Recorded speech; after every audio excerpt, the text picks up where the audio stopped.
The iPhone 15 Pro Max versus the iPhone 11 Pro Max in 2024, which is the better buy?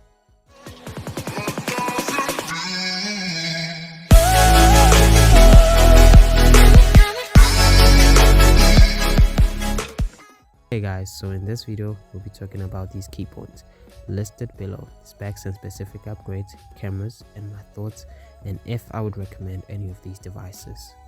So what Apple did with the iPhone 15 Pro Max is really a clever move, because Apple added some new clever features like the action button, and of course not forgetting the Apple implemented always on display.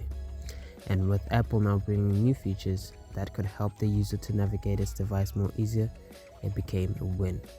Of course, these features were nothing new in the tech world, but what they did was just to bring in a premium touch to them. So, looking back at 2019 with the iPhone 11 Pro Max, what Apple really did was nothing new. They just added a new camera lens, and it was the new ultra-wide lens. Of course, updating their sensor sizes and their cameras. No special features added as the competition was doing. And looking at the ordinary iPhone 11, it only has two lenses. They excluded the tele and added the new ultra-wide. So, to tell the truth, it was really nothing special.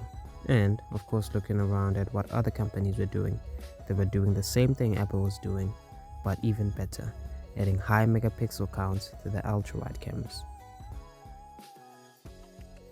So, the cameras found in the 15 Pro Max are incredibly good.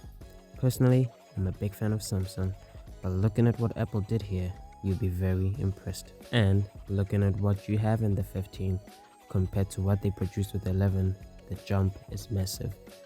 The improved second gen 48 megapixel lens is a great sensor in both low light and bright scenarios. There's very little to complain about the iPhone 15 Pro Max, like how they have not included a full Pro mode in the camera app. But besides that, it's all good. Very less to complain and very good results. Now, jumping to the iPhone 11 Pro Max camera. What I can say about the 11 Pro Max camera is that it's really a good point and shoot device. Not much to tell or much to complain about. Because of how good that camera system was, they even reused the main lens for the base iPhone 12.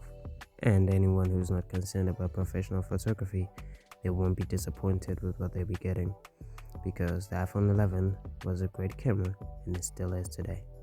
So, here are my final thoughts on which device should one consider.